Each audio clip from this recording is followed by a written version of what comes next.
نحمده ونصلي على رسوله الكريم اما بعد فاعوذ باللہ من الشیطان الرجیم بسم اللہ الرحمن الرحیم وما ارسلناک الا رحمۃ للعالمین صدق اللہ العظیم.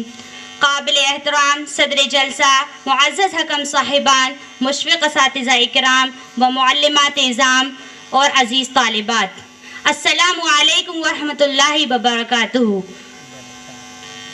آج کی اس بزم پربہار میں میری تقریر کا عنوان ہے سیرت رسول اکرم صلی اللہ علیہ وسلم.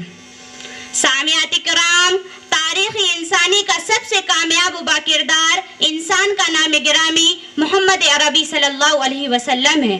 ہم یہ صرف عقیدت و محبت میں نہیں کہہ رہے، بلکہ یہ دعویٰ تاریخی دلائل سے مزین ہے. صرف مسلمان ہی نہیں، لاکھوں غیر مسلم بھی نبی پاک علیہ السلام کی ذات اقدس کو انسانیت کا نجات دہندہ تصور کرتے ہیں. یہی وجہ ہے کہ موجودہ دنیا اپنی تمام تر ترقیات اور وسائل کے بہتات کے باوجود آستانہ نبوت کی دریوزہ گن نظر آتی ہے. نبی پاک علیہ السلام کی رسالت پاک کے منور و روشن کی سورج کے طلوع ہونے کے بعد سے آج تک دنیا میں جتنے بھی اخلاقی روحانی انقلابات برپا ہوئے، جتنے انسان نواز منشور بنائے گئے، جتنے حقوق وجہ آوری کے نعرے لگائے، وہ سب کے سب نبوی نور کے روشن و تابہ کرنوں کے ہی ناقص یا کامل پرتو ہیں. دور مت جائیے، اقوام متحدہ کا منشور ہی دیکھ لیجئے، صاف نظر آئے گا. یورپ کے بڑے بڑے مفکرین و دانشور تاجدار مدینہ کے در پر عقیدت و محبت سے جھولی پھیلائے اصول مانگتے دکھائی دیتے ہیں. صرف اتنا ہی نہیں، اس حقیقت کو سینکڑوں غیر مسلم نے بھی کھلے لفظوں میں تسلیم کیا ہے. یہاں تک تو ایک ہندو شاعر نے یہ بھی کہہ دیا ہے کہ محمد سب کے ہیں، ان پر مسلمانوں کا اجارہ قبول نہیں کیا جا سکتا. ہو جائے عشق کسی سے چارہ تو نہیں، ہو جائے عشق کسی سے چارہ تو نہیں، مسلم ہی کا محمد پر اجارہ تو نہیں. سامعات اعظام، عرب کی بے آب و گیا زمین سے طلوع ہونے والے ختم نبوت کے اس آفتاب نے پوری دنیا کو نیا پیغام، نئی زندگی، نئی روح عطا کی. فکر و نظر کے منفرد گوشے دیے اور تاریکی میں ٹامک ٹوئیاں مارتی انسانیت کو کامیابی و کامرانی کی نئی شاعرائیں عطا کر دی. ذرا آپ سے پہلے کے عالم پر نگاہ ڈالیں، حیرت ہوتی ہے وہ انسان جو اس کائنات کا نوشہ بنایا گیا تھا، حیوانیت کے کتنے ہی منحوس چوگے اور آدمی پر بدنما دھبا بن گیا تھا. پستی ہی نہیں، ایسی گھنونی پستی میں گرا تھا کہ خود پستیاں اس کی پستی سے ماتم قنا تھی. قرآن مجید نے اس پوری دنیا کا کیا نقشہ کھینچا ہے؟ ظہر الفساد فی البر والبحر بما کسبت ایدی الناس لیذیقہم بعد الذی عملوا لعلہم یرجعون. ذرا غور کیجئے، انسان نے اپنی بدعمالیوں کی سبب صرف خشکی ہی نہیں، سمندروں میں بھی فساد پیدا کر دیا تھا. فساد کی اس کوکھ سے ہدایت و اصلاح کا آفتاب نکلتا ہے اور عرب کی ساری سرزمین اس کے نور سے منور ہو جاتی ہے.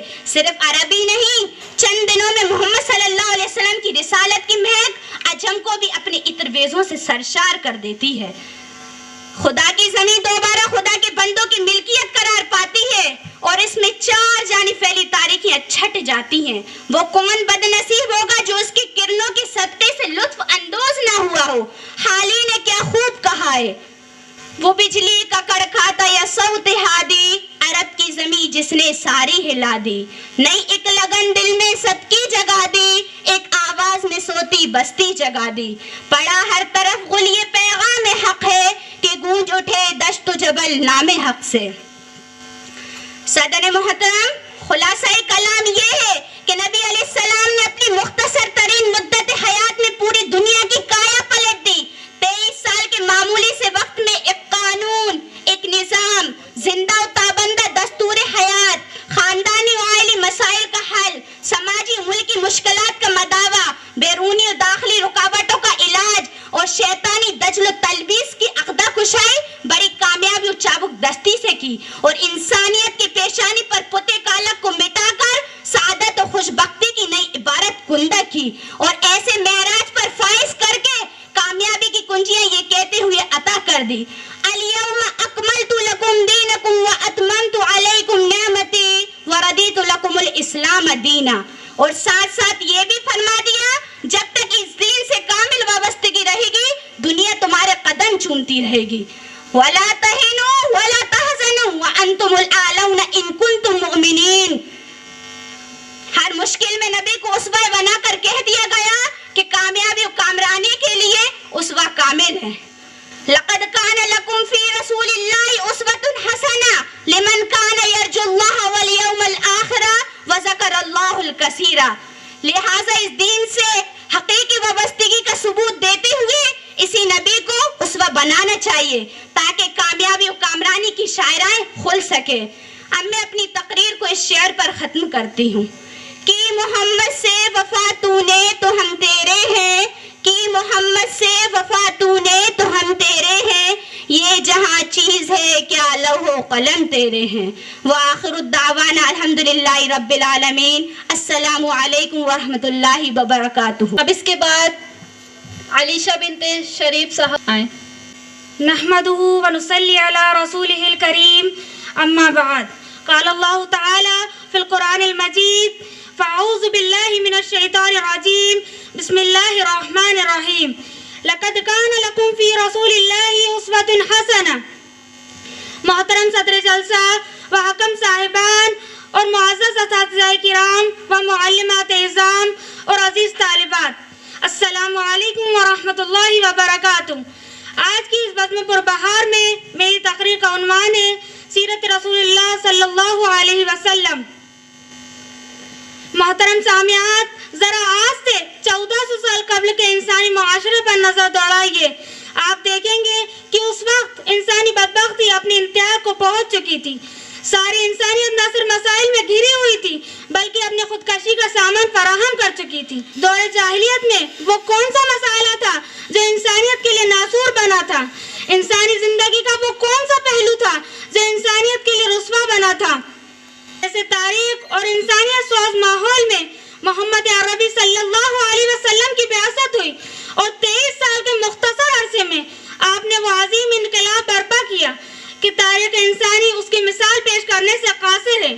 حیات انسانی اس کا کوئی شعبہ ایسا نہیں جس کے لیے محمد عربی صلی اللہ علیہ وسلم کی پاکیزہ سیرت نمونہ نہ ہو. محترم سامعات, آج انسانیت ایک بار پھر دور جاہلیت کی طرف لوٹ رہی ہے. جاہلیت کا وہ کون سا بگاڑ ہے جس کی ترقی یافتہ مشکل موجودہ معاشرے میں نہ پائی جاتی ہو؟ سارے نظام حیات انسانی مسائل کے حل میں ناکام ہو چکے ہیں. اب انسانیت کے لیے ایک ہی نسخہ کارگر ثابت ہو سکتا ہے, وہ نسخہ سیرت رسول اللہ صلی اللہ علیہ وسلم ہے. آپ صلی اللہ علیہ وسلم کی سیرت سے ہمیں عملی استفادہ اس مسائل کے دلدل سے نجات دلا سکتا ہے.